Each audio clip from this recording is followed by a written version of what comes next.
How's it going, guys? This is Joey with Above the Stigma, and today I want to talk about one of the biggest events, the biggest event that ever happened in my life, and it was because of my lovely friend Bipolar that this story was a reality. Well, first, 3.3 million Americans live with bipolar every single year, and I am just one of them. And mix in the PTSD, the trauma, and the depression, anxiety, all the other lovely gifts I've acquired over my life. This is my story of 24 hours of looking at the man in the mirror. In 2014, I had reached my new low, my new manic depressive low, and it took me to a dark place that I didn't know existed. I had thought I've already been through the worst. What can it do to me? Oh, it could do a lot. It could do a lot to you, and it did. I had got home on a Friday, and I had the weekend off, and I had just been hating work that whole week. I had been so depressed. The amount of times I just cried in my car just to get enough courage to just walk into work, and the amount of times I had to step away from doing any type of work because I just was so overwhelmed with just being alive. And I had been having flashbacks of my traumatic event because I thought I had saw the girl who gave me the drink at a bar, and it was the scariest moment and most afraid I've ever been, ever. And that moment, and it kept making me relive that moment over and over and over and over and over and over and over that week. And I lived by myself, so I just was living all these moments in silence, and I chose to drink during these moments, and it just spiraled me out of control. Well, Friday I got off. Saturday was a full day of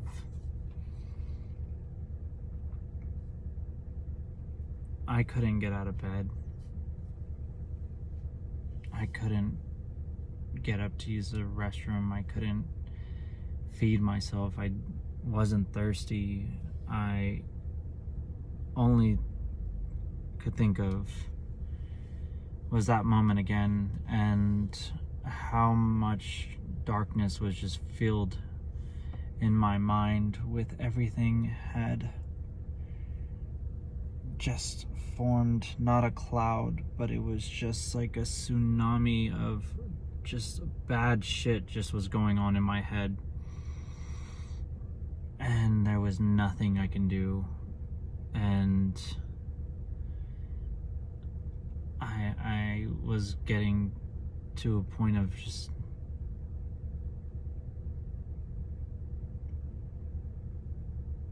why did I deserve to still be alive? Why didn't I go through with it in 2012? Nothing's changed. Nothing's gotten better. If anything, it just keeps getting worse because, life just kept getting worse. And these manic episodes were getting worse. And Saturday comes, I don't sleep, and it is roughly around 9 o'clock. No, it's about 8 o'clock in the morning on Sunday. I haven't slept. I've been drinking all night. And I work up enough energy to go brush my teeth. Well, I go into the bathroom and I am fully crying. I am fully fatigued. My feet have never felt so heavy. And I go to grab my toothbrush and I have this vision of how much, or how, on the thought that maybe the world was better if I wasn't here.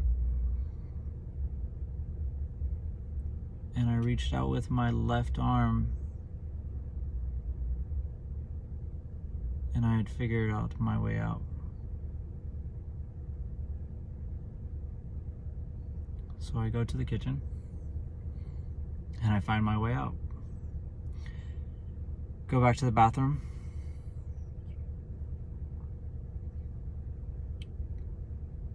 Now, I had stared at myself for 24 hours in the mirror, holding my decision.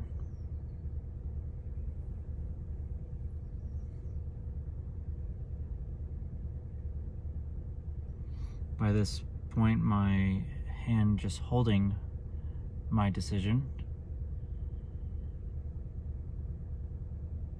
had been bleeding from how tight I've been squeezing for the last 8 hours. But nothing hurts as much as how I felt about myself. Everything bad that happened to me happened for a reason, and for me, I believed I was that reason. Everything happens for a reason, right? So why am I staring at the mirror, contemplating killing myself?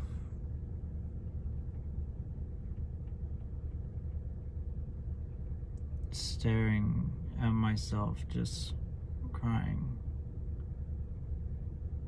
Trying to find any glimpse of just hope to get me out of this place, and I couldn't find it. There was I didn't have a friend there that could ask me a random question that can take me out of this mindset. There was no roommate that would come home and take me out of this mindset, because I chose to be by myself, because I would rather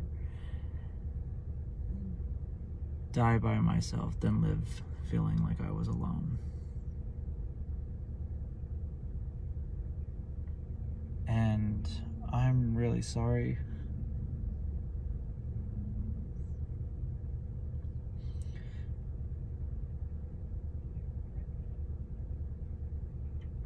Mom, I'm really sorry.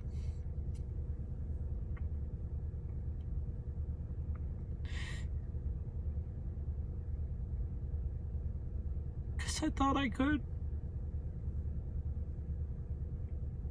I thought I could hang on, but I couldn't. So I stared at myself, despised by what I was looking at.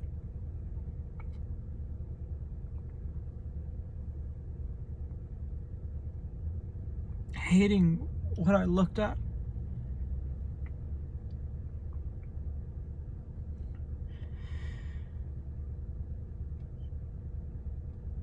until 8 o'clock Monday morning came. And my alarm came. My alarm turned on to go to work.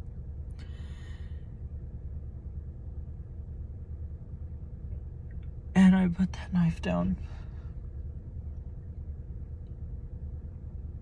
Because I knew I needed help.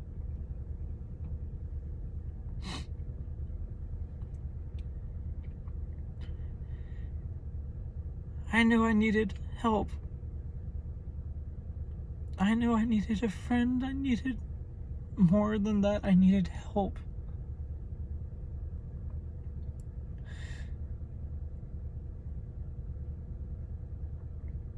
I was 22. I don't know what the fuck that meant, but I knew I needed something.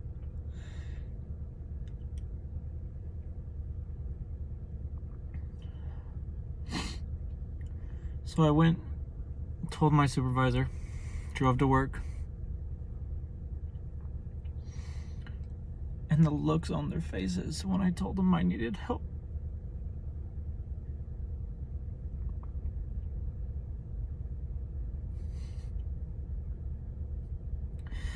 That was the look I was afraid of receiving. That something's wrong with him. But that's what got me to this point. I didn't want others to see me as anything different.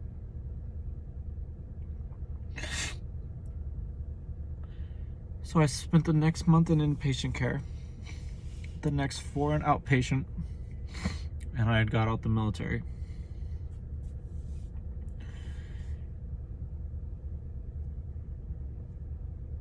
I wasn't okay at that point, and the great people that I met during the inpatient and outpatient,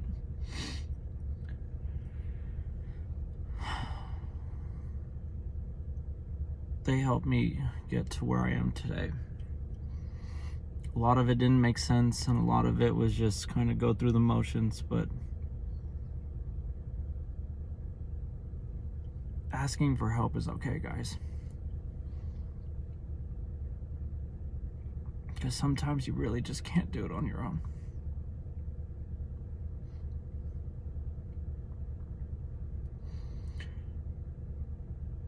So I am so thankful for the 13 people that have messaged me talking about where they are in life right now and how it's just gotten so hard. I'm here, and if you ever need a friend, please call me. Because if I ever get there again,